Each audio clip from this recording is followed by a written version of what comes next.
E parapsicologia. A gente tem lembrado que são ciências ou pseudociências, não é dizendo que a parapsicologia seja uma falsa ciência, não. Quer dizer que é uma ciência ainda não reconhecida como ciência. É nesse sentido que a parapsicologia é entendida. Tanto é que parapsicólogos fazem parte, né, de grupos de cientistas aí pelo mundo. Só que é entendido ainda que as metodologias usadas na parapsicologia, né, ainda não são compreendidas como denotando a parapsicologia como sendo ciência. Tá bom? Então, para fazermos uma boa teologia, então é preciso que a teologia vá buscar em outras ciências informações daquilo que elas estão estudando. Se é que a gente quer fazer uma boa teologia. Aí a gente vai na filosofia buscar informações, a gente vai na psicologia, a gente vai na sociologia, a gente vai na parapsicologia, a gente vai na antropologia, entendeu?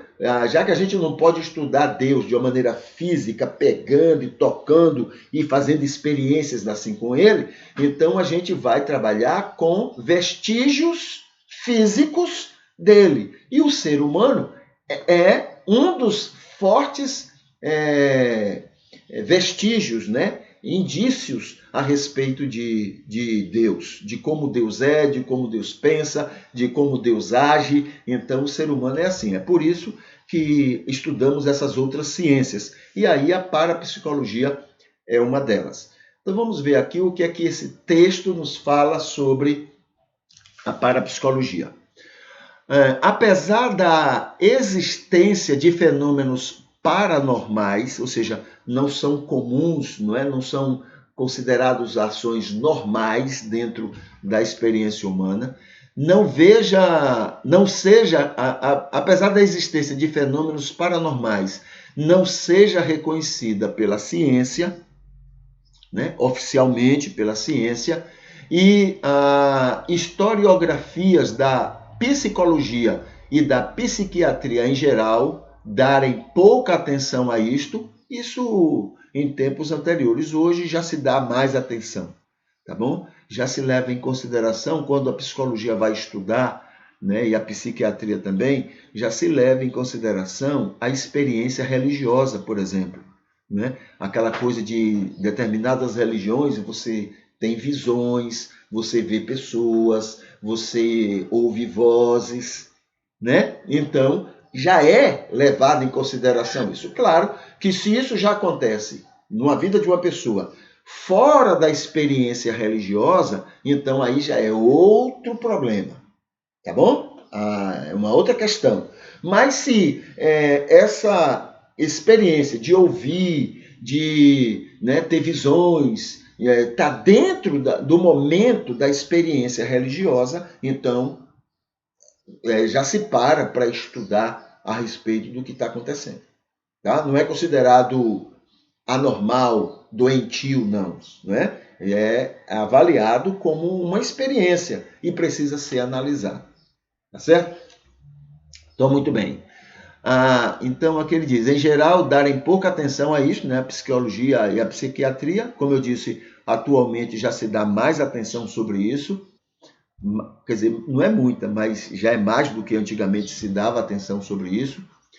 Há pesquisadores que sustentam que estudos sobre supostos fenômenos mediúnicos trouxe grande contribuição à formação e desenvolvimento de diversos conceitos científicos, né? Essa mediunidade aí não é diretamente a ideia mediúnica que, por exemplo, a religião dá, que o espiritismo dá, mas é a ideia de que essa mediunidade é uma maior capacidade de algumas pessoas em fazer acontecer ou viver essas experiências.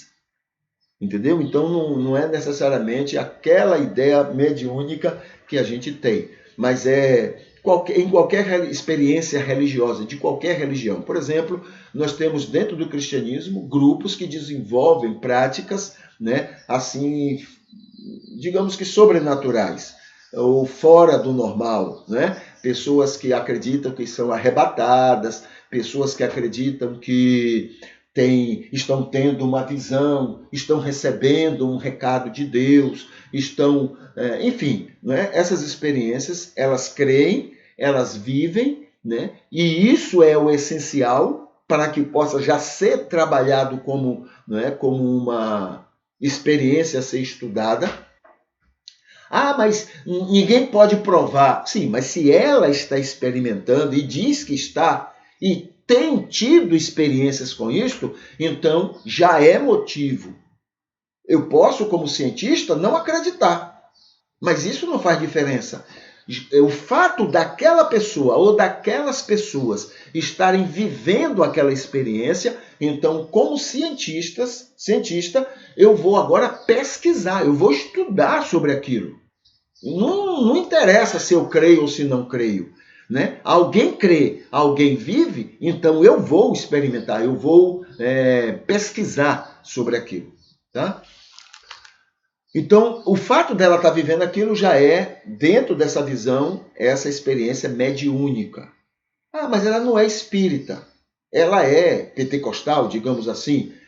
Para a ciência, ela está vivendo uma experiência mediúnica, né? Pode não ser o mesmo sentido que ela esteja dando para a mediunidade ou qualquer outra religião, mas para a ciência já é um motivo para pesquisar, então ela está vivendo essa experiência mediúnica. O que mais? Cadê? Tudo isso tem desenvolvido, ajudado muito na formação e desenvolvimento de diversos conceitos científicos, principalmente conceitos ligados ao funcionamento da mente, entendeu? Da mente, como o subconsciente e a dissociação, ou seja, a saída, né? Digamos, ela vive uma experiência religiosa e ela deixa aquela experiência. Então, e ela vai viver como se já não tendo mais aquela prática. Isso é a dissociação. O transtorno dissociativo de identidade. Personalidade numa só pessoa. Personalidades é quando você passa a ter aquela experiência de, né, no momento ou outro, você tem personalidade diferente. Então, digamos, eu recebi, né, segundo a crença, eu recebi uma entidade. Então, eu vou me comportar diferente daquilo que eu sou. Então, isso é algo a ser estudado. Tá bom? Algo a ser estudado. Eu não estou dizendo que eu creio. Eu estou dizendo que se alguém vive isso, se alguém experimenta isso, é suficiente para que seja estudado e essa experiência em algumas pessoas já desenvolve várias outras descobertas em relação ao desenvolvimento, né, da ciência quanto à questão da mente, do psíquico, do comportamento das pessoas. O que mais? Também a questão da histeria, que é o comportamento anormal, agitado, não é? A histeria é aquele comportamento que é como se você ficasse fora de si, né? Fora do controle, né? E isso também já é algo que passou a ser estudado, né? Hoje faz parte dos estudos, por exemplo, da psicologia. O que mais? A escrita automática é quando você escreve sem controle, atendendo o inconsciente, uma experiência que é feita onde você passa a escrever tudo que você acha que deve escrever. Você não tem compromisso com nada, com ninguém, não tem medo de nada, não tem receio do que vai escrever. Você escreve, vai escrevendo. Tudo que vai aparecendo, você vai escrevendo. Essa é uma experiência também, não é? Muito utilizada e que serve. Isso foi desenvolvido a partir dessa paranormalidade que passou a ser estudado pela parapsicologia e que hoje está presente em outras ciências. A hipnose, né, quando você fica consciente, mas está totalmente desligado do que esteja acontecendo ao seu redor. Você foca tanto numa situação interior ou exterior, você foca tanto nessa caneta que o mundo pode acabar ao seu redor e você não percebe, porque você está focado aqui, tá? É nesse sentido que hoje a hipnose funciona, é acreditada dentro da psicologia. Que mais? Pesquisas sobre fenômenos paranormais, principalmente sobre a mediunidade, foram importantes no desenvolvimento da psicologia e da psiquiatria científicas, por parte de alguns pioneiros no estudo científico da mente, como Freud, Jung, Janet, Myers, Gurney e, mais notoriamente, William James, né? Então, são nomes de pessoas que, mesmo discordando da parapsicologia, passaram a dar importância àquilo que a parapsicologia tinha como objeto para trabalhar, para pesquisar. Eles passaram a estudar com metodologias ligadas, né, a algo já reconhecido como científico, passaram a estudar melhor essas experiências.